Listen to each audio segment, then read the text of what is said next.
Amen. As the word says, 2 Corinthians chapter 4, verse 18. So we fix our eyes not on what is seen, but on what is unseen. For what is seen is temporary, but what is unseen is eternal. Amen. Purihin po Panginoon sa kanyang salita. Ito po'y nawa makapagbigay po ng encouragement sa bawat isa. Amen. At ito po'y encouragement ni Apostle Paul, no, sa mga mananampalataya. Lalo na dun sa Corinth. Amen. At dito po ay ina-encourage po tayo ng mensahe ng Diyos, no, na huwag tayong mag-focus, no, sa mga bagay dito sa lupa na temporary lamang. Amen. Kung nakita po natin ngayon sa ating paligid ay lahat po ng mga bagay ay hindi po tumatagal, no. Lalo na po ngayong papalapit na yung pagbabalik ng Panginoong Diyos. Kung saan ay kita po natin yung mga trahedya, no, yung mga bagyo, mga lindol. Amen. Lahat po ng mga halos na nakasulat sa Revelations o sa New Testament, no, about sa prophecy, no, of the end times. Even sa Old Testament ay nandiyan din po nakasulat, no, yung mga bagay na mangyayari sa mga kahuli-hulihan. Amen. At ito po ay napakaklaro na tayo po ay nasa huling mga araw na po, mga kapatid. Kaya dito po ay ni-encourage po tayo ng salita ng Diyos na bigyan po natin ng pansin, no, yung mga bagay na hindi po nakakita. Yung relasyon po natin sa Diyos, no, relasyon po ng bawat isa sa Diyos ay napaka-importante po. Dahil po, ito po ay eternal, no, na bagay na dapat nating pagtuunan ng pansin, no, bigyan ng importansya. Amen. Dahil po yung mga bagay na nandito po sa lupa ay temporary lamang. Makita po natin, no, yung mga bahay, no, na tatabunan ng lupa, no, naanod ng baha, no, ng tubig, yung mga sasakyan na napakaganda, yung mga gusali, no, na natatangay ng tubig, no, or natatabunan ng lupa, or natutumba dahil po sa lindol kahit napakatibay na gusali or bahay, no, konkreto, pero hindi po nakaligtas po nung dinaanan ng lindol. Amen. Yun po ay pahiwatig ng Panginoong Diyos na hindi po natin dapat pagtuunan ng pansin yung mga bagay na dito po sa lupa. Hindi pagtuunan po natin ng pansin yung mga bagay na ipinapagawa ng Diyos, no? Mga bagay na kalooban ng Diyos. Una po yung sumampalataya po sa Kanya, no? Bilang Diyos, bilang anak ng Diyos, no? Bilang tagapagligtas po natin, no? Na siya pong nag-alay sa ating buhay, na kung hindi po sa Kanya, wala po tayong kaligtasan. No? Isa po yun sa napaka-importante, mga kapatid, is kumbaga yung relasyon natin sa Panginoon na dapat natin talagang bigyang pansin, mga kapatid. Dahil sa ngayong time na to ay hindi po ito yung oras na mag-focus lamang po tayo dito sa mundong ito. At diyan po natin makikita na kung saan ay wala pong mga bagay dito sa lupa na tatagal, mga kapatid. Pinapahayag lamang ng Diyos na kailangan na po nating lumapit, no, magbalik loob sa Panginoon sa lahat po ng mga kapatid, no, na patuloy na lumalakad sa kasalanan, no. Ito po yung oras na talagang ibigay niyo yung kanyang buhay, no, humingi ng tawad sa Panginoon ng buong puso. Amen. At sabi nga din po dito, no, kanina dun sa nabasa, no, na for what is seen is temporary, but what is unseen is eternal. No? Na kung saan ay temporary lang po talaga, no, yung mga bagay ng dito sa lupa. Even man nga yung bakal, no, ay hindi tumatagal, no, kinakalawang sa katagalan.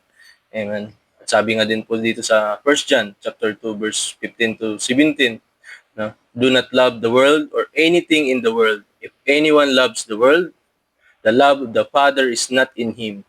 Amen. For all that is in the world, the desire of the flesh, the desires of the eye, and the pride of life is not from the Father, but from the world. The world is passing away along with its desire, but whoever does the will of God remains forever. Amen. Na napaklaro po, no, na yung mga tao na sumusunod sa kalooban ng Diyos ay mananatili, no, na buhay magpakailanman, no, magkaroon ng eternal life. Amen. Yung mga tao na hindi lang sa labi, no, sumampalataya sa Panginoon, kundi buong puso, no, na sumampalataya. sumunod po ayon sa kanyang kalooban. Amen. Na lumalakad na may kabanalan, lumalakad na sumusunod kung ano po yung inuutos ng ating Panginoon. Dahil nga po yung mga bagay dito sa lupa, once again mga kapatid, ay temporary lamang. No? Wala pong may magtatagal dito. No? Kahit nga yung ating mga posisyon, no?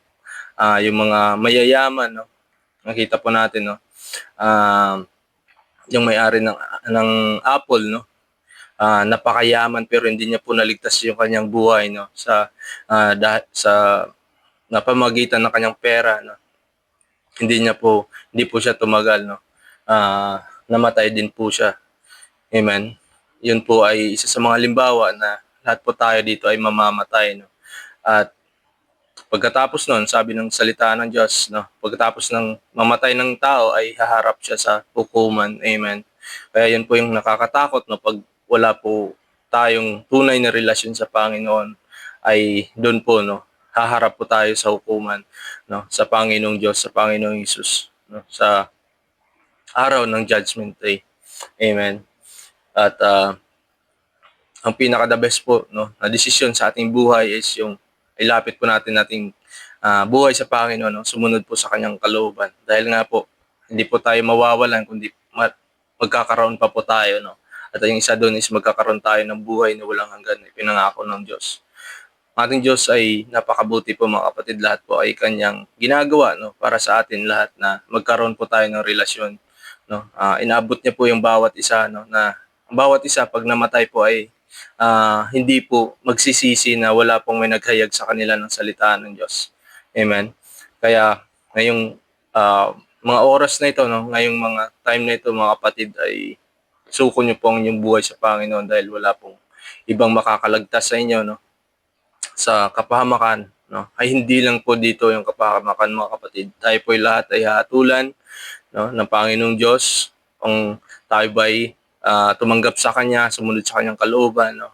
Pag hindi, no, doon po sa kadagat-dagatang apoy po yung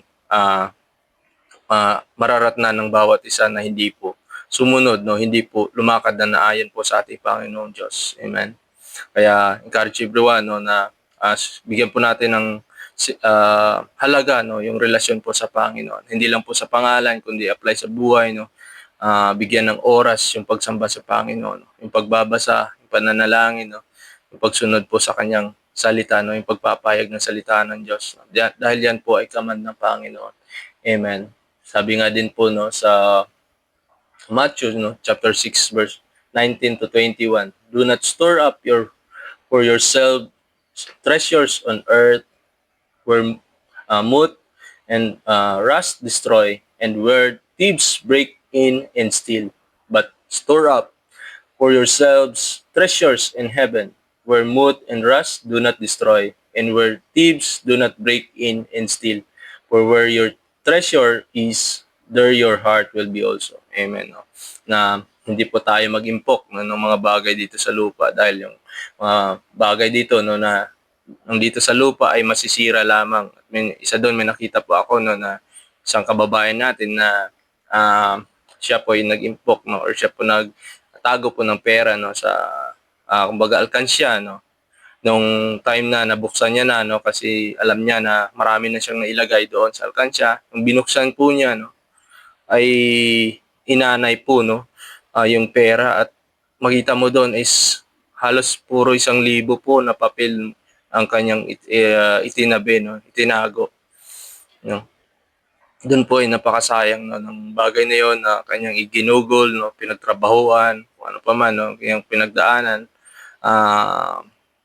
Hindi naman po masama, no, yung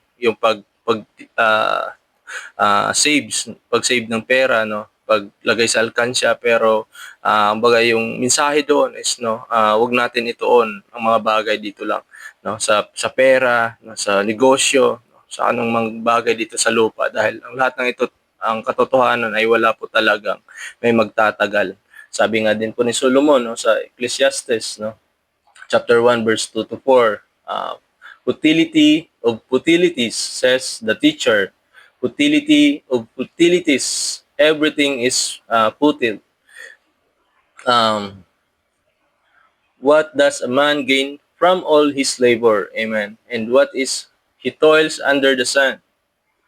Amen.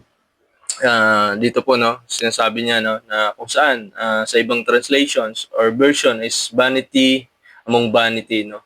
Kumbaga, walang kabuluhan, no, ang lahat ng mga bagay na nandito po sa lupa, no. Yung pinaghirapan natin, no, ang lahat ng 'yan ay magiging walang kabuluhan, mga kapatid, kung yung buhay po natin ay din lamang nakalaan, no, sa mga bagay na 'yon at wala pong relasyon sa Panginoon, wala pong tunay na relasyon.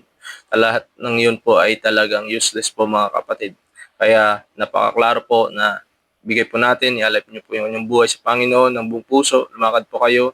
Huwag lamang po kayo makinig sa mga leader, no, dahil marami pong false teachers, no, false priest, no, na nagsasabi na ah, hindi naayon po sa salita ng Diyos. Kaya po, makinig po kayo sa salita ng Diyos, na basahin niyo po, manalangin po kayo ng buong puso, mga kapatid.